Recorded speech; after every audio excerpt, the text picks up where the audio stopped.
दादाजी ने परदादा जी ने अंग्रेजों के साथ लड़के या मुगलों के साथ लड़के या फिर उससे पहले आपस में ही लड़के, तो किसी ना किसी प्रकार से कभी ना कोई हर जाति का या हर धर्म का हर वर्ग का कोई ना कोई जरूर शहीद इस धरती के लिए हुआ है।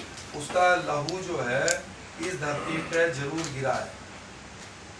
हमने देखा कि 1947 के बाद जब हमारे इस देश में लोकतंत्र आया तो 1947 के बाद जो भी लोग शहीद हुए तो उनके सम्मान में, उनकी याद में हमने इंडिया गेट पर 1971 में शहीद हुए लोगों के लिए अमर जवान ज्योति लगाई और एक नेशनल वॉर मेमोरियल भी बनाया, जिसमें 1947 के बाद जितने भी लोग देश के लिए शहीद हुए हैं उन सभी को इज्जत और सम्मान देने के लिए वो हमने ज्योत जलाई। लेकिन जो 1947 से पहले जो लोग शहीद हुए हैं उनके लिए हमारे पूरे देश में कोई एक स्थान हमने या उनको इज्जत देने के लिए कोई नहीं बनाया।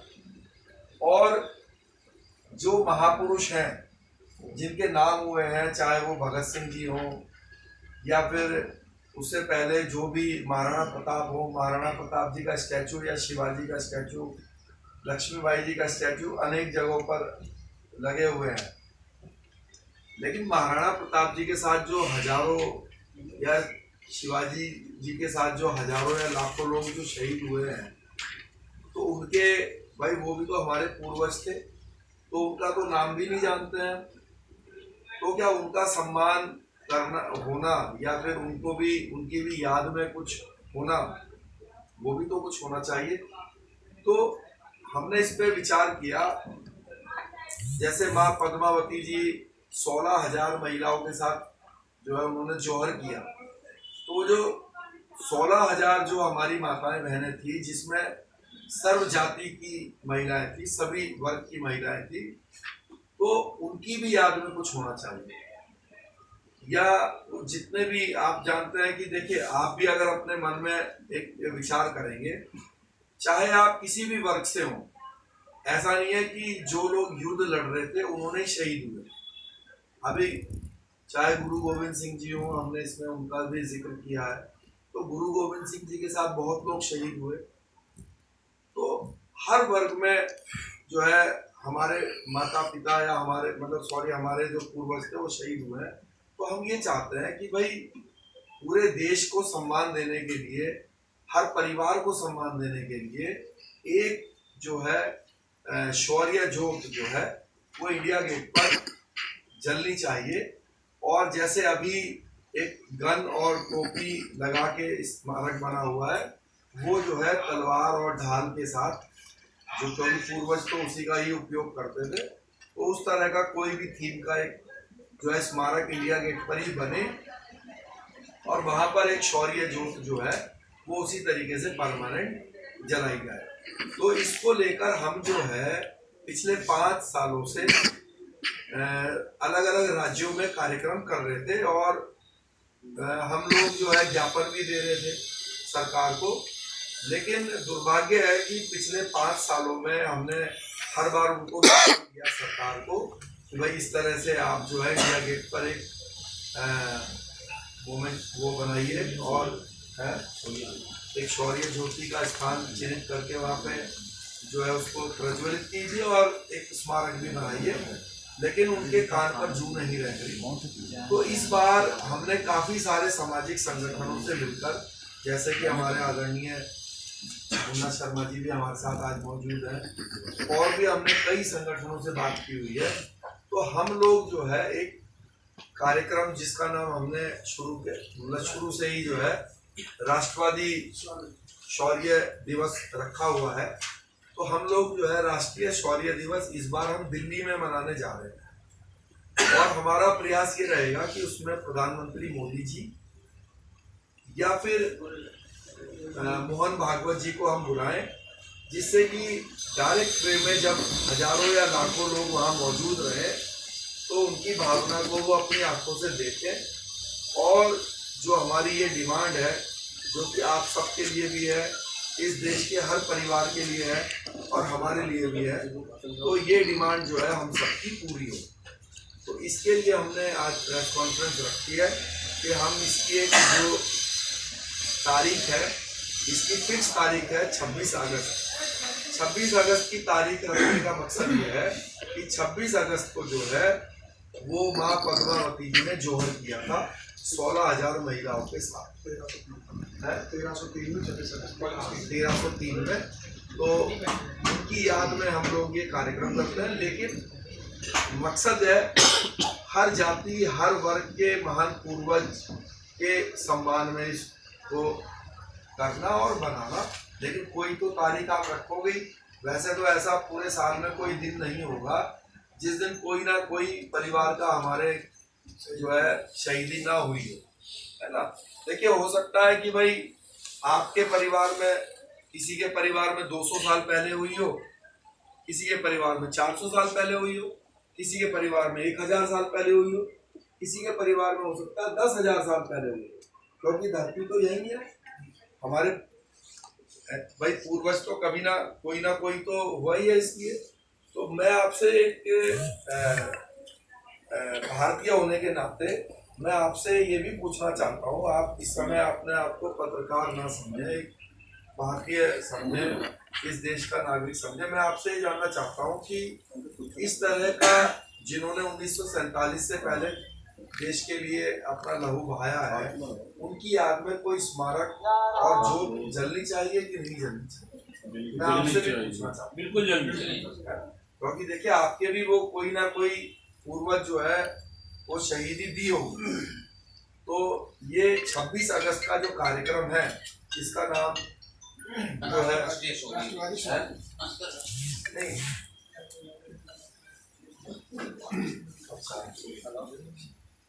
तो ये अंतर्राष्ट्रीय शौर्य दिवस जो है ये हम मनाएंगे। क्योंकि अंतर्राष्ट्रीय इसलिए हमने बोला है क्योंकि पहले पाकिस्तान, बांग्लादेश, अफगानिस्तान में भी हमारे पूर्वजों ने शहीदी दी है और वो भी हमारा ही हिस्सा था। हमारे कई पूर्वज जो है, अगर हम जो है महाभारत काल में जाए तो ईरान तक भी हमारे पूर्वजों का राज था। तो इसलिए हमने इसको जो है अंतर्राष्ट्रीय शौर्य दिवस दिया है। और सिर्फ इसकी घोषणा करने के लिए आज हम लोग आपके बीच में मौजूद है। हमने प्रेस रिलीज भी बना लिया जिसमें हमने विस्तार से सारी बातें लिख दी है।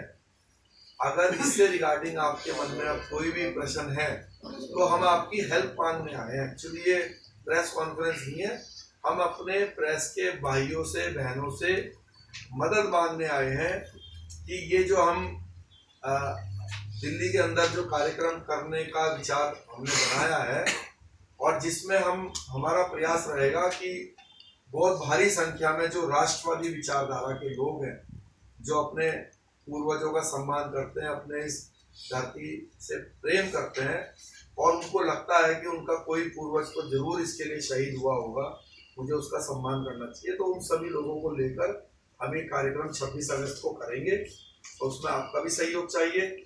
और हम आज से ही जो है आपके सामने आज से ही एक तरीके से इसकी घोषणा करके तैयारी शुरू करने वाले हैं। तो अब आपके मन में कोई भी मन में जो अगर है प्रश्न तो आप बताइए। राणा जी, बहुत बहुत आभार जो आप इस तरह के, जहाँ लोग वक्फ बोर्ड संशोधन बिल लागू हो और ना हो उसमें लगे हुए हैं, वहाँ आप राष्ट्र और राष्ट्रीयता की बात कर रहे हैं। और ख़ास करके जो अमृत उत्सव देश का है, आज़ादी का, उस दरमियान अभी तक इस तरह का अटेंशन किसी का नहीं है। तो ये सोच आप कहाँ से लाते हैं, कहाँ से आया? और ये तो लगता है कि हर एक पार्टी, जितनी भी पार्टी हैं, सत्ताधारी से लेके आपके जैसे जो अभी सत्ता में नहीं है, सभी के लिए, क्योंकि राष्ट्र है तो हम हैं और राष्ट्र के महापुरुष हैं, उनका शौर्य है तो हम सब हैं।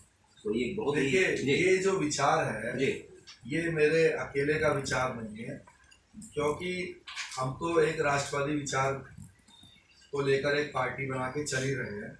तो हमारी पार्टी से तो राष्ट्रवादी लोग जुड़े हुए हैं, तो आपस में हम लोग जब मीटिंग करते हैं तो डिस्कशन करते हैं। तो क्योंकि हमने ये नोटिस किया कि भाई हम पूरे भारत में घूमते रहते हैं, हम जब झांसी जाते हैं तो महारानी लक्ष्मीबाई जी की प्रतिमा को देखते हैं, हम चित्तौड़ जाते हैं तो महाराणा प्रताप जी की प्रतिमा को देखते हैं। अभी कल जो है मैं हैदराबाद था रामनवमी के कार्यक्रम में, तो वहाँ पर भी जो महापुरुष हैं जिन्होंने वहाँ पे बलिदान दिया तो उनकी भी प्रतिमाएं लगी हुई थी। बल्कि मैंने वहाँ पे देखा कि जिन्होंने तेलंगाना राज्य बनाने के लिए अपने प्राणों की आहुति दी, तो हैदराबाद में उनकी याद के लिए जो है विधानसभा के सामने बहुत बड़ी जोत जो है दिया, बहुत बड़ा दिया जो है बनाया हुआ, मतलब बहुत ही इतना बड़ा तो मतलब इंडिया गेट की बिल्डिंग भी वो भी नहीं है स्मारक, उससे बहुत बड़ा जो है स्मारक जो है मतलब दिए के रूप में बनाया हुआ था। तो आप बताइए कि जिन्होंने मान लीजिए एक राज्य बनाने में योगदान दिया, तो हमने उनको इतना सम्मान दिया वहाँ के राज्य सरकार ने कि उनके याद में जो इतनी बड़ी एक दिया बनाया और वो परमानेंट जलता रहता है। तो आप बताइए कि जिसने पूरे देश में देश के लिए लहू बहाया है और धरती के अलग अलग हिस्सों में बहाया है, तो 1947 से पहले भी तो ये धरती थी, तो उनके याद में भी कुछ होना चाहिए। तो इसलिए हम लोग ये देखते हैं तो बड़ी पीड़ा होती है कि अगर किसी भारत के नागरिक को अपने किसी पूर्वज को सम्मान देने का मन करे, भाई जो बड़े लोग थे जिनका नाम था उनके तो महात्मा गांधी जी के नाम के तो स्मारक बनी हुई है, लेकिन जो उनके मतलब हजारों या लाखों लोग जिनका नाम नहीं था उनके लिए भी कोई स्थान होना चाहिए। सर, आपने राणा सांगाजी का जिक्र किया, मैंने कई पुस्तकों में पढ़ा है कि राणा सांगाजी एक ऐसे योद्धा थे जिनके पास सिर्फ घुड़सवार सेना होती थी। उनके स्टेट मेवाड़ पर किसी ने अटैक नहीं किया। उन्होंने सभी जो उन तत्कालीन मजबूत थे, चाहे वो गुजरात वाले हो, मालवा वाले हो, दिल्ली वाले, न सिर्फ उनको वहां जाके हराया, उनको बांध के भी लाया और उनसे लेवी वसूल किया। ऐसे बड़े सम्राट को इतिहास में जगह तक नहीं दी गई है, तो क्या लगा ये बहुत बड़ा षड्यंत्र है इसमें? देखिए, ये जो बड़बोलापन होता है या ये जो उल्टी सीधी बात पार्लियामेंट में या बाहर सड़कों पर भी लोग बोल देते हैं, उसका कारण है संस्कार ना होना। संस्कार कैसे बनते हैं? आज अगर आप अमर जवान ज्योति पर जाएंगे और शहीदों के नाम पढ़ेंगे तो आपके अंदर से पॉजिटिव एनर्जी क्रिएट होगी। तो ये संस्कार तब बनते हैं जब आप जो है ऐसे स्मारक बनाते हैं जहाँ पे अब जो थोड़ा सा पैसे वाले लोग होते हैं वो अपने माता पिता का भी स्मारक बना लेते हैं, लेकिन साधारण लोग कहाँ जाए? तो ये जो आप राणा सांगा जी हो या जितने भी हमारे इस तरह के जो भी महापुरुष हैं, चाहे कोई भी हो, तो हम जब इन लोगों को याद करेंगे, इनके सम्मान में कोई जिस तरह का हम आपसे बताया है इस तरह के स्मारक बनाएंगे, तो मुझे लगता है कि ऐसे लोगों को भी तब जो है सद्बुद्धि आएगी। लेकिन सर सवाल तो ये उठता है ना, सिर्फ रामजी लाल सुमन कैसे दोषी है? जिन्होंने उनको बुलवाया और जिन्होंने इतने बड़े सम्राट, वो राजा नहीं सम्राट थे, जिन्होंने पूरी तरह से मुगलों और तुर्कों को रौंद दिया उनके स्टेट जा करके, उनके बारे में लिखा ही हुआ नहीं है। तो हिस्ट्री जो लिखी गई 47 के समय में, तो क्या वही गड़बड़ नहीं है? वो वैसे विचारधारा के लोग क्यों दबाव नहीं डालते हैं कि आप बोलिए रामजी लाल सुमन जैसे लोगों को? देखिए, अब इतिहास लेखन पे तो अभी क्योंकि हम नहीं जा सकते, क्योंकि फिर वो टॉपिक चेंज हो जाता है। दूसरी बात है, देखो इसमें कोई दो राय नहीं है कि जो इतिहास लिखवाने वाली सरकार होती है जी, तो क्योंकि भारत का इतिहास बहुत पुराना है और बहुत बड़ा है, तो पूरा तो पढ़ाया नहीं जा सकता, संभव नहीं है। तो वो चिन्हित करते हैं कि हमें क्या चीज पढ़ानी है। तो दुर्भाग्य है कि हमें वो चीजें ज्यादा पढ़ाई जाती हैं जो कि हमारे इतिहास का काला पन्ने है, जो हमारा पॉजिटिव इतिहास है, जिससे कि पॉजिटिव वाइब्रेशंस आती हैं लोगों में या जोश आता है, उसके तरफ कम ध्यान दिया गया।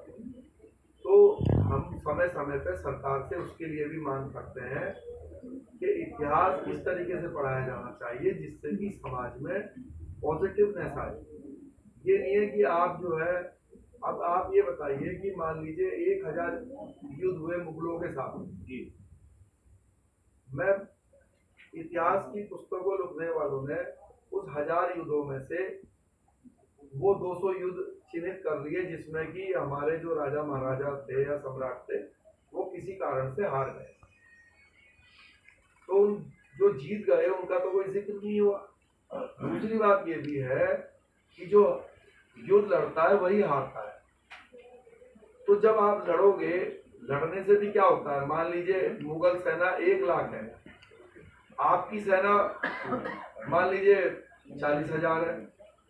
अब इस 40,000 सेना ने 50,000 मुगल सेना को मान लीजिए खत्म कर दिया, तो भले ही आप युद्ध हार गए हो, लेकिन सामने वाले को आपने इतना कमजोर कर दिया कि वो अगले 10 साल तक जो है जाकर अपनी जो मन मुताबिक जो आपको परेशान करता वो उसमें आपने उसको स्टॉप कर दिया।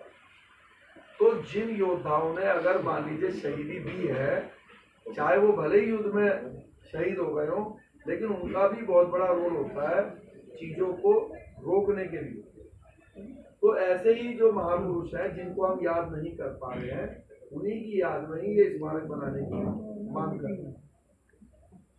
जैसे कि एक मेरा भी क्वेश्चन है, जैसे कि आप बता रहे महान योद्धा जो हुए पूरा अभी अपना मुगल काल ही पढ़ाया जा रहा है। सबसे ज्यादा जो कुर्बानी दी है सरदारों के गुरु गोविंद सिंह जी दी है, बच्चों ने दी है और उनके पिताजी ने दी है दिल्ली में। तो उस चीज की हिस्ट्री आप क्यों नहीं फाइट करते कि दिल्ली में भी बीजेपी सरकार है, सेंटर में भी है, कि ऐसी चीजें पढ़ाई जाए जिन्होंने हिंदुओं के लिए अपने पूरी फैमिली को अपना दीवारों में चुना दिया और इतना करे, उसके लिए क्यों नहीं आप कहते कि ये हिस्ट्री में इनका भी चैप्टर पढ़ाया जाए? देखिए वो बेसिकली तो हिंदू के बाद में आप सिख वर्जन आया, एक्चुअल में आप लोगों की आप समझे कि उन्होंने कश्मीरी पंडितों के कहने पे दिल्ली आए और इतने साल अंदर रहे कि उनका गर्दन काटी गई, ये वो मुगल ने किया, तो उनका चैप्टर भी होना चाहिए। तो इस पर आप कुछ कर रहे हैं? देखिए आज हमने जो ये प्रेस वार्ता रखी है, इसमें हमने शुरू से, अगर आप ये आपके हाथ में है, इसमें हमने गुरु गोविंद सिंह जी का भी सभी महापुरुषों के बारे में लिखा। हाँ है ना, क्योंकि सबका नाम लिखना संभव नहीं था, तो हमने 5-6 जो बड़े मुख्य नाम है उनके लिखे हैं। दूसरी बात ये है, देखिए हम बात कर रहे हैं यहाँ पे राष्ट्रवाद की, चाहे वो गुरु गोविंद सिंह जी हो, चाहे छत्रपति महाराज शिवाजी हो, चाहे महाराणा प्रताप हो, पृथ्वीराज चौहान हो, महाराजा पोरस हो 2000 साल पहले जिन्होंने सिकंदर से लड़ाई करी, तो चाहे कोई भी हो, या उससे पहले भी चंद्रगुप्त मौर्य हो, तो कोई भी रहा हो, हम चाहते हैं कि सभी को ही सम्मान मिले। तो इस सम्मान में कोई स्थान चिन्हित करके, इंडिया गेट सबसे अच्छा स्थान है, तो वहां पर एक ज्योत इनके सम्मान में जलाई जाए। और जो आप बता रहे हैं कि भाई उन्होंने शहीदी दी, देखिए जब आपकी गर्दन तलवार से कट गई तो शहीद हो, और आप जानते हैं कि गुरु गोविंद सिंह जी के साथ में पता नहीं कितने हमारे भाइयों ने, पूर्वजों ने शहीदी दी होगी। तो आप मुझे बताइए कि अगर हम कमांडर को तो हम बड़ा सम्मान देते हैं, लेकिन आप बताइए गुरु गोविंद सिंह जी के साथ जो बहुत सारे लोग जिनका हम नाम भी नहीं जानते, आज गुरु गोविंद सिंह जी को तो हम पूछते हैं और वो पूछने के लिए ही है, लेकिन उनके साथ जिनका हम नाम नहीं जानते उनका भी तो सम्मान होना चाहिए ना। तो हम उन्हीं की बात कर रहे हैं। हम कह रहे हैं कि जो ऐसे अननोन लोग हैं जिन्होंने जिनका ब्लड जो है, जिनका लहू जो है इस धरती पर गिरा है, अगर इसकी खुदाई करेंगे तो उनके लहू की बूंद इस धरती के अंदर है, जिनका हम नाम नहीं जानते, तो ऐसे लोगों के लिए हम चाहते हैं कि इंडिया गेट पर एक ज्योत जलाई जाए और एक स्मारक बनाया जाए, जो कि पूरे भारत में नहीं है। और ये परंपरा इसलिए जरूरी है क्योंकि आज 1947 के बाद जो लोग शहीद हुए हैं, आज आपने नेशनल वॉर मेमोरियल बनाया हुआ है, अमर जवान ज्योति थी, पहले वहाँ पे इंडिया गेट पर जलती थी, सभी लोगों के नाम लिखे हुए थे जो 1971 में शहीद हुए। तो जो 1971 में शहीद हुए यहाँ के लिए, वो बड़े महत्वपूर्ण है हमारे लिए। लेकिन क्या जो 200 साल पहले शहीद हुआ वो महत्वपूर्ण नहीं है? क्या 500 साल पहले जो शहीद हुआ वो महत्वपूर्ण नहीं है? वो भी उतना ही है। तो जब ये थोड़ी ना है कि जो आंखों देखे आज हम हैं तो जो आज हो रहा है शहीद उसके लिए तो हम बहुत चीजें करें, लेकिन जो 1000 साल पहले हुआ उसको हम कोई सम्मान ना दें। तो ऐसे तो अगर आज हम कुछ कर रहे हैं देश के लिए तो हो सकता है आगे 1000 साल के बाद जो आने वाली हमारी पीढ़ियां हैं वो हमें भी सम्मान नहीं देंगी। तो हमारा भी कर्तव्य है कि जिनको हमने नहीं देखा, जिनको हम नहीं जानते, उनको भी सम्मान दें। तो हमारा यही मकसद है और इसमें जाति या धर्म कोई बात नहीं है, क्योंकि आपको मैं इस बात की ये मतलब मुझे कोई भी शक नहीं है कि धरती पर इस यहाँ पे रहने वाला ऐसा कोई भी व्यक्ति नहीं हो सकता, बस हमें पता नहीं है। आपको अपने 5 पीढ़ी पहले कौन था या 10 पीढ़ी पहले या 500 साल पहले, और शहीद होने के लिए ऐसा भी नहीं था कि सिर्फ तलवार लेकर ही जाना पड़ता था। पता लग रहा दूसरी सेना ने अटैक किया, आप युद्ध लड़ भी नहीं रहे थे, लेकिन पता लग रहा उन्होंने पूरे दिल्ली में आग लगा दी, उसमें आप शहीद हो गए। तो ऐसी घटनाएं तो आप जानते हैं कि बहुत यहाँ पर हुई है। तो हम उनको सम्मान देना चाहते हैं आपके साथ मिलकर, आपके माध्यम से, और आपके माध्यम से प्रधानमंत्री जी से ये प्रार्थना करते हैं कि आप एक अच्छे आदमी हैं और अच्छे प्रधानमंत्री हैं। आपसे हमारी रिक्वेस्ट है, पिछले 5 सालों से हम लगातार इस बात के लिए प्रार्थना कर रहे हैं आपसे, और इस बार हम हजारों की संख्या में या लाखों की संख्या में राष्ट्रवादी विचारधारा के लोग, जितने भी सामाजिक संगठन हैं, सबको साथ लेकर जो है हम ये कार्यक्रम 26 अगस्त को करेंगे। मुकेश जैन जी, राणा संगा पर जिस तरह से आपकी चुप्पी है वो कहीं न कहीं बता रहा है कि आप ये नहीं, लोकतंत्र के मंदिर में कुछ भी कह देना, कुछ भी बोल देना, पूरा विश्व जानता है, सुनता है, समझता है, रिकॉर्ड में आता है। तो इसका मतलब है कि आप राष्ट्रद्रोही हैं, कुछ भी बोल दें, कुछ भी कह दें। आज सांगा जी के बारे में कहा गया, कल किसी और महापुरुषों के बारे में कहा गलत है। जी, महापुरुषों को अपमानित करना बहुत बड़ी गलत बात है। और संसद जैसे कोई मंदिर में, जिसको लोकतंत्र का मंदिर कहा गया है, लोकतंत्र का मतलब ये नहीं है कि आप कुछ भी अनाप शनाप बकवास करोगे। राणा संगा जी ने 80 भाग सहे थे, तो बाबर से लड़े थे, वही लड़ने वाले पहले व्यक्ति थे जो बाबर को उन्होंने रोका था। वो अलग बात है कि उस समय बारूद की शक्ति हमारे पास नहीं थी और बाबर तोप लेकर आया था, इसलिए वो विजय प्राप्त कर ली दिल्ली पर, भारत पर। किंतु उनकी शहादत को हम सब प्रणाम करते हैं और चाहते हैं कि किस तरह से की गलत हरकतें संसद में नहीं होनी चाहिए, और हमारे लोग जो अपने लोकसभा अध्यक्ष हैं उनके खिलाफ कठोर कार्रवाई करनी चाहिए। दुष्यंत सिंह जी, मेरा आपसे सवाल है कि कुछ लोग कहते हैं कि इन्होंने बुलाया था बाबर को इब्राहिम लोदी से लड़ने के लिए। 1 साल पहले या 2 साल पहले ठीक इब्राहिम लोदी को हरा करके, बांध करके, घोड़े पे बांध के उसको ले गए थे मेवाड़, और जब खूब लेवी वसूल किया तब छोड़ा। तो उस इब्राहिम लोदी को लड़ने के लिए, खत्म करने के लिए राणा सांगा क्या बाबर को बुलाएंगे? आपने जैसे अभी सवाल पूछा है तो आपने प्रश्न भी अपने आप कर लिया और उसका आंसर भी आपने स्वयं नहीं, मेरा प्रश्न कुछ और है। आपने जैसे बता, लोग ये कहते हैं कि इब्राहिम लोदी को हराने के लिए और उन्होंने बाबर को आमंत्रित किया। तो जब वो इब्राहिम लोदी को खुद हरा चुके थे, उन्होंने परास्त किया, तो उस इब्राहिम लोदी को परास्त करने के लिए वो बाबर को क्यों आमंत्रित करेंगे? अभी में हम आदरणीय भाई शेषी राणा जी और हम दोनों लोग अभी रास्ते में जा रहे थे, तो अभी एक जो हमारे राज्यसभा के सांसद हैं, एक आज तक का पत्रकार बंधु उनको विधायक लिखता है, राज्यसभा सांसद को, तो उसको कहीं ना कहीं अज्ञानता के कारण एक राज्यसभा सांसद को विधायक लिख दिया। क्या हम उसको ही मान लेंगे क्या? अगर किसी मूर्ख व्यक्ति ने अगर इतिहास में उसने अगर कुछ गलत लिख दिया तो उस मूर्ख व्यक्ति की बात थोड़ी मानेंगे। हम जो तथ्य अन्य लोगों के हैं, हम उन लोगों की बातों को मानेंगे जो हमारे इतिहास में, जो हमारे हिंदुस्तान के इतिहासकारों ने लिखा है, हम उस बात को मानेंगे। इसमें मैं एक बात और भी बता दूं आपको। देखिए क्या है, अगर आप उनके शब्द टू शब्द, वर्ड टू वर्ड को सुनेंगे, जानेंगे, तो भी वो गद्दारी की श्रेणी में नहीं आएगा। देखिए, पहली बात तो ये होता है कि जो इतिहास होता है वो कई हाथों से लिखा जाता है। एक हाथ होता है जो आपका पक्ष लिखता है, एक हाथ होता है जो आपके दुश्मन का पक्ष लिखता है, एक हाथ होता है जो न्यूट्रल होके लिखता है। तो सबसे पहला तो फर्ज ये है कि मैं जो मेरा पिता है, मेरे पिता ने मुझसे कहा कि भाई तू मेरा बेटा है तो मैं अपने पिता की बात मान। अगर पड़ोसी कह रहा है कि नहीं तू तो ऐसा है तो उसकी बात ना मान। तो उन्होंने जो कोट किया उसको किया बाबरनामे के उससे। तो बाबरनामा बाबर ने खुद अपने अकॉर्डिंगली लिखवाई। जो महाराणा सांगा जी के लिखने वालों ने जो लिखा है उसमें तो इस बात का कोई जिक्र है नहीं।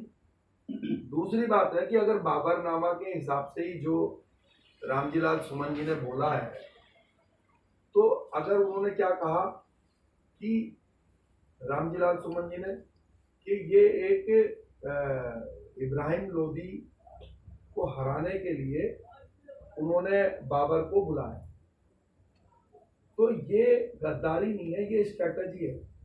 अगर हम इसको सही भी मान लें तो भी, अगर एक दिल्ली पर इब्राहिम लोदी बैठा हुआ है, उन्होंने कहा कांटे से कांटे निकाल के अपना दोनों खत्म हो तो इसको दोबारा से आपके हाथ में पूरी तरह से दे दो, तो ये गद्दारी नहीं है, ये स्ट्रेटजी है। गद्दारी तब होती है कि उन्होंने इब्राहिम लोदी को कोई लाभ देने के लिए या फिर बाबर को लाभ देने के लिए, भाई उन्होंने खुद ही कहा कि बाबर को इसलिए बुलाया कि इब्राहिम लोदी को हरा देगा और फिर इब्राहिम लोदी को हरा के वो वापस चला जाएगा।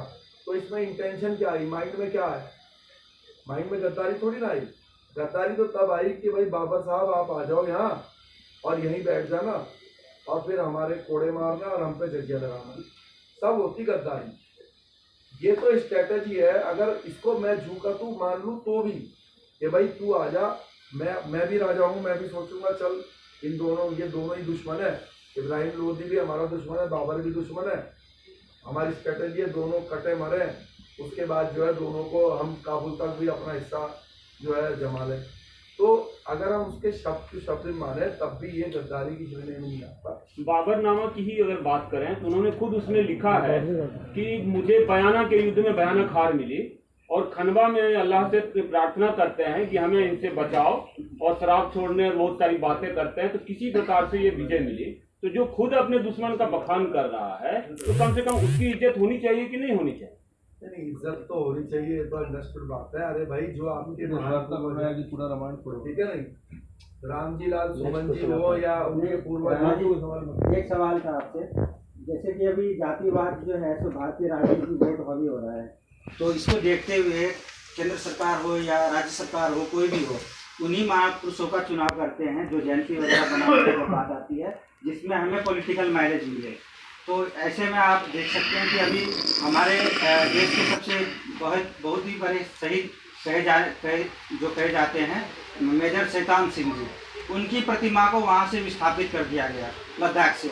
तो क्या आप इसके लिए भी डिमांड करेंगे या आप सरकार से क्या मांग करेंगे कि हर महापुरुषों को एक साथ देखा जाए, देखिए मैंने आपसे पहले ही कहा कि ये एक असंभव बात है, क्योंकि देश में लाखों करोड़ों लोगों ने शहीदी दी है और बलिदान तो देखो बराबर होता है। बलिदान देने में क्या जान जाती है ना, तो जान तो किसी भी गई तो वो बलिदान ही है ना। तो चाहे वो मेजर शैतान सिंह जी हो या फिर 1947 से पहले हुए हमारे कोई भी शहीद हो, हम सभी की बात कर रहे हैं। और ये बात से मैं आपसे सहमत हूँ कि वोट बैंक की राजनीति को ध्यान में रख के किसको कब ऊपर उठाना है, किसको महापुरुष बनाना है, किसको महापुरुष की कैटेगरी से हटाना है, तो ये देश की राजनीति में दुर्भाग्यपूर्ण है, लेकिन ये चल रहा है। इसीलिए हमने कहा कि चाहे कोई किसी भी जाति का हो, किसी भी धर्म का हो, अगर उसने जो है अपने पूर्वज को सम्मान देना है तो हम सभी की याद में क्यों ना एक जो है राष्ट्रीय स्मारक बनाए इंडिया गेट पर, जिसका नाम हमने अंतर्राष्ट्रीय शौर्य जो ज्योत है उसको जलाने की मांग तो करी है। क्या इसमें सूर्य जो आपकी सूर्य ज्योति की जो आपकी मांग हो रही है, तो क्या इसमें सत्ता पक्ष के साथ हमारा विपक्ष वगैरह भी साथ आएगा? बिल्कुल, हमने आपको बता दें कि हमारा ये प्रयास रहेगा कि हमारी पहली इच्छा तो देखिए, क्योंकि आज सरकार भाजपा की है, एनडीए की है, तो मोदी जी इसको करने में सक्षम है। तो हम मोदी जी के पास ऑलरेडी पिछले 5 साल से ज्ञापन दे रहे हैं और इस कार्यक्रम में हम मोदी जी को या जिनके हाथ में ताकत है उनको बुलाएंगे और प्रयास करेंगे कि वो करें। लेकिन अगर फिर भी उन्होंने लोगों की भावनाओं को नहीं समझा तो हम राहुल गांधी जी को भी इसमें रिक्वेस्ट करेंगे कि वो हमसे वादा करें कि अगर उनके पास ताकत आती है या पार्लियामेंट में वो दबाव बनाए कि इस तरह का स्मारक जो है वो बनना चाहिए। क्योंकि मैंने आपसे बताया जो लोग विपक्ष में हैं उनके पूर्वजों ने भी शहीदी दी है, उनके पूर्वज भी इस देश की मिट्टी के जो है उनका भी लहू मिला हुआ है, तो उनका भी उतना ही इसमें योगदान रहना चाहिए। आगरा जा रहे हैं 12 तारीख, क्या तैयारियां हैं आप? देखिए, समन्वय समिति बनी हुई है, राणा सांगा समन्वय समिति जी। तो राणा सांगा समन्वय समिति जो है इस कार्यक्रम की आयोजन करता है और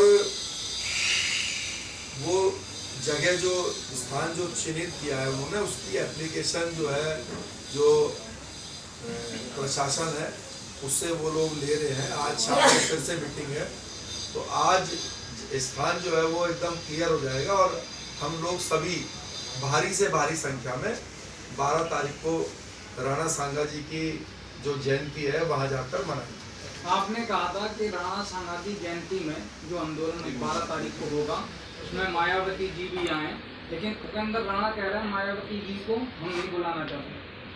देखिए, ये सबके अपने अपने विचार होते हैं, किसी का कोई विचार होता है, किसी का कोई विचार होता है, लेकिन कोई भी जो महापुरुष होता है, मैं आपसे ही प्रश्न करता हूँ इसका उत्तर देने के लिए, आप क्या चाहते हो कि जो आपके पिता हैं उनका सम्मान सिर्फ जो आपके घर के लोग हैं वो करें, या उनका सम्मान जो आपके अड़ोस पड़ोस में जो लोग रहते हैं सभी जाति धर्म के लोग, वो सारे के सारे लोग उनका सम्मान करें? आप क्या चाहते हो? लेकिन जो नहीं, पहले इसका उत्तर दे दीजिए। हम तो चाहते हैं कि सब लोग एक दूसरे से सही रहें, लेकिन हाँ, लेकिन इसीलिए मैं भी चाहता हूँ, जब मैं अपने पिता के लिए तो सोचता हूँ कि उनका सम्मान सभी जाति धर्म के लोग और सब लोग करें, तो वो मेरे जब पिता के लिए सोचता हूँ तो राणा सांगा जी भी मेरे पूर्वज हैं, मेरे बाबा हैं, तो उनके लिए भी मैं चाहता हूँ कि उनका सम्मान जो है बहन मायावती जी भी करें, जो कि उन्होंने अपने बयान से बिल्कुल क्लियर किया।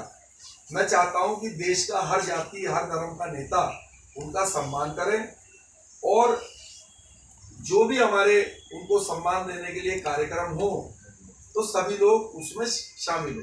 सर, एक वीडियो वायरल हो रही है कल से, आज आपने तो इसमें जो है जो उपेंद्र जी हैं उनकी अपनी विचार है, लेकिन मेरा अपना जो विचार है वो मैंने अपना एक वीडियो वायरल हो रही है। उपेंद्र राणा जी आपसे माफी मांग रहे हैं, कह रहे हैं कि नहीं भाई साहब सही है, मुझसे गलती हुई, मैं भी रहूंगा और सब लोग जाएं और मायावती जी से कोई दिक्कत नहीं।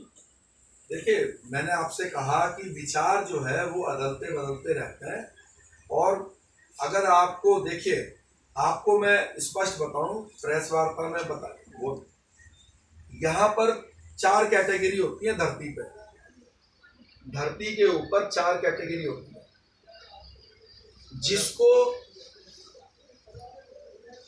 जिसको सब लोग मानते हैं, ठीक है जी, उनकी कैटेगरी होती है भगवान की और देवता की। राजस्थान में अनेक लोक देवता हैं, अनेक लोक देवता हैं, जैसे कि गोगाबेड़ी जी हैं, है ना, गोगाबेड़ी जी में लाखों लोग जाते हैं, जयवीर गोगाबेड़ी जी के, और भी अनेक लोक देवता हैं अलग अलग स्थान पर।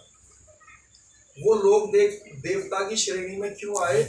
क्योंकि सभी वर्गों ने उनको अपना माना, लेकिन जिस जाति ने भी ऐसी मूर्खता करी कि अपने किसी पूर्वज को सिर्फ अपने तक सीमित रखा, अगर सिर्फ राजपूत ही महाराणा प्रताप जी को अपना मानेंगे और किसी को उनको मानने नहीं देंगे, तो वो देवता की श्रेणी से घटकर महापुरुष की श्रेणी में आ जाता है।